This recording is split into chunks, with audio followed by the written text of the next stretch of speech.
Lothian कब्रिस्तान।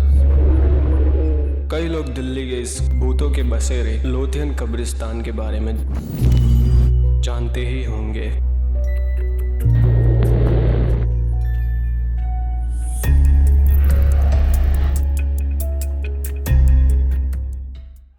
(1857) में भारत की पहली आज़ादी की लड़ाई में यूरोपियन सैनिक मारे गए थे, तो उनकी लाशें दफनाने के लिए इस कब्रिस्तान को बनाया गया था। इतना ही नहीं, कॉलेरा के रोग से मरा ईस्ट इंडिया कंपनी का स्टाफ, ब्रिटिश औरतें और बच्चों की लाशें भी यहाँ दफनाई गई थी।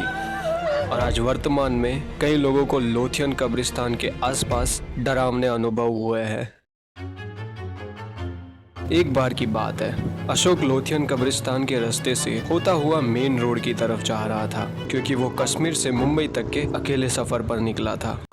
मगर वो लोथियन कब्रिस्तान के सच से वाकिफ नहीं था। रात के करीबन 3 बजे अशोक कब्रिस्तान के पास पहुंचा, जहां सब कुछ ठीक चल रहा था, पर कुछ मिनटों में एक आदमी के रोने की आवाज आती है। अशोक सोचता है कि इस सुनसान कब्रिस्तान में कोई रो क्यों रहा होगा। वो इसकी वजह जानने के लिए कब्रिस्तान के अंदर चला जाता है। वो धीरे धीरे आवाज की तरफ बढ़ रहा था, पर उसे वो रोने वाला व्यक्ति नहीं मिला। अशोक सोचता है, हो सकता है मेरा ये भ्रम होगा, और वापस कब्रिस्तान से बाहर जा रहा था, पर आवाज फिर चालू हो जाती है। अब वो थोड़ा घबरा रहा था। उसकी नजर अचानक झाड़ियों में एक परछाई पर पड़ती है, जो घोर अंधेरे में अकेले रोई जा रही थी। अशोक उसके पास जाने की कोशिश करता है, उसे बुलाता है, पर कुछ भी जवाब दिए बिना वो परछाई रोए जा रही थी।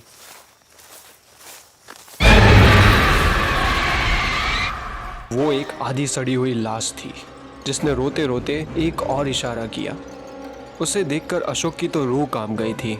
अशोक भी उसके इशारे की ओर देखने लगा, जहां एक डरावना बच्चा खुद की कब्र खोदकर उसमें समा गया। अशोक जैसे ही उस प्रेत औरत की तरफ पलटा, अशोक धड़ाम से नीचे गिरा और देखा कि वहां कुछ नहीं था। इस नज़ारे से अशोक उल्टे पांव भागा उस कब्रिस्तान से बाहर भागते भागते एक और प्रेत से टकराया, जो बिना सर के अशोक की तरफ चल रहा था। अशोक पसीना पसीना हो रखा था। अब भागे तो भागे कहाँ। वो प्रेत अशोक को उठा के थोड़ा दूर फेंक देता है। अशोक दीवार से टकराया और खुद को संभालने लगा। उसने कब्रिस्तान की तरफ जो देखा, वो नज़ारा अशोक की सांस तेज कर चुका था। उसने देखा कि अशोक खुद ही खुद के लिए कब्र खोद रहा है। अशोक जैसा दिखने वाला प्रेत अशोक को लेने आ रहा है। अशोक बहुत ज्यादा घबराया हुआ था। उसे खींचकर खोदी गई कब्र में डाला जा रहा था। अशोक बहुत चिल्लाया, पर उस कब्रिस्तान के दूर दूर तक कोई मौजूद नहीं था। अशोक अपनी कब्र में था, उसे सांस भी नहीं आ रही थी। अशोक के साथ ये क्या हो रहा था? क्या उसकी ऐसी डरावनी मौत लिखी थी? और वो कब्र के अंदर ही बेहोश हो गया। कुछ देर बाद अशोक की आंख खुलती है और वो ये क्या देखता है उसके सामने। पर उससे पहले अभी तक आपने चैनल को सब्सक्राइब नहीं किया है तो ज़रूर करें, ताकि हमें ऐसे ही और एंटरटेनिंग वीडियोस बनाने की मोटिवेशन मिलेगी। अब आगे अशोक ने सामने देखा, अभी भी वो सर कटा प्रेत उसके सामने खड़ा है। उस प्रेत ने अशोक को छलावे में रखा हुआ था। अशोक इस बार बोल पड़ा, आखिर तुम मुझसे क्या चाहते हो? मुझे जाने दो, मैं तुम्हारे आगे हाथ जोड़ता हूँ, मुझे जाने दो। वो प्रेत बिना सर के भी बात करने लगा।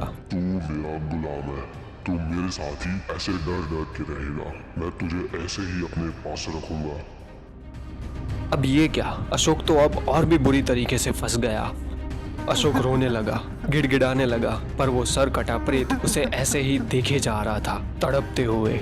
अशोक कब्रिस्तान से भागने की कोशिश करता है, पर पूरे कब्रिस्तान में उसे औरतों और बच्चों की लाशें चलती हुई दिख रही थी। डर के मारे चिल्लाए जा रहा था अशोक, मानो जैसे अब तो अशोक अपने मौत की भीख ही मांगेगा। अशोक ने तभी एक साइकिल वाले को कब्रिस्तान के पास से गुजरते देखा। अशोक को उम्मीद की किरण दिखी और वो जोर से चिल्लाया। तभी साइकिल वाले की कब्रिस्तान के अंदर अशोक पे नजर पड़ी और साथ ही बाहर बाइक भी देखी, तो वो अंदर मदद करने के लिए चला गया। तभी अशोक बोला, भाई साहब मुझे इस प्रेत से बचा लो। पर वहाँ कोई नहीं था। साइकिल वाला बोला, भाई मैं सब समझ गया हूँ, कुछ मत सोचो, आज की रात मेरे साथ मेरे घर चलो, यहाँ और रुकना ठीक नहीं है। अशोक अब थोड़ा ठीक महसूस कर रहा था और उस व्यक्ति के साथ कब्रिस्तान से बाहर निकल जाता है। उसने अपनी बाइक ली और उस साइकिल वाले के साथ कब्रिस्तान से दूर चला गया। अब आपको क्या लगा, अशोक बच गया? नहीं, वो कब्र में मर चुका था।